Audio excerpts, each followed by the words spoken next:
Praise the Lord. ஆண்டவருடைய நாமம் மகிமைப்படுவதாக. விசேஷமாக சோர்வில் இருக்கிற மனிதருடைய 3 அடையாளங்கள்.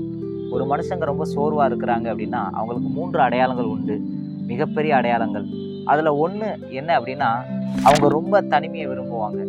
நான் தனிமையாக இருக்கணும் அப்படின்னு விரும்புவாங்க. நீங்கள் வேதத்தில் எடுத்து வாசித்து பார்ப்பீங்கன்னா 1 ராஜாக்கள் 19ஆம் அதிகாரத்தில் 1 முதல் 4 வரை உள்ள வசனங்க வாசிங்கன்னா, எலியா என்கிறதான ஒரு மனிதனுக்கு ஒரு சோர்வு வருது. எதனால் அந்த சோர்வு அப்படின்னா, எசபேல் என்கிறதான ராணி தன்னை கொல்ல போகிறேன் அப்படின்னு ஒரு ஸ்டேட்மெண்ட்டை கேட்டுட்டாரு.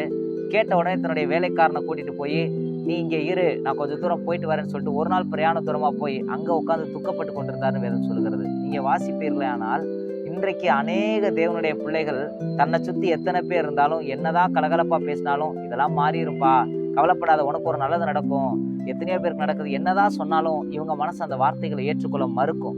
ஏன்னா அவங்க சோர்வின் உச்சத்தில் இருக்கிறாங்கன்னு அர்த்தம். எத்தனையோ பேர் அவங்கள நோக்கி பேசினாலும், எத்தனை பேர் அவங்க கூட வந்தாலும், அவங்க பேசின வார்த்தைகளுக்கு இவங்க கவனம் போகாது. அதே நேரத்தில் அவங்க பேசுகிற எந்த சூழ்நிலையை விட்டு இவங்க சீக்கிரமே விலகி இருக்கணும்னு விரும்புவாங்க. இது சோர்ந்து போகிற மனிதனுடைய முதலாவது அடையாளம். கவலைப்படாதீங்க, சோர்ந்து போகிறவனுக்கு அவர் பலன் கொடுத்து சத்துவம் இல்லாதவங்க சத்துவத்தை பெருக பண்ணுவார். உங்களுக்கு ஆண்டவர் பலனை கொடுப்பார்.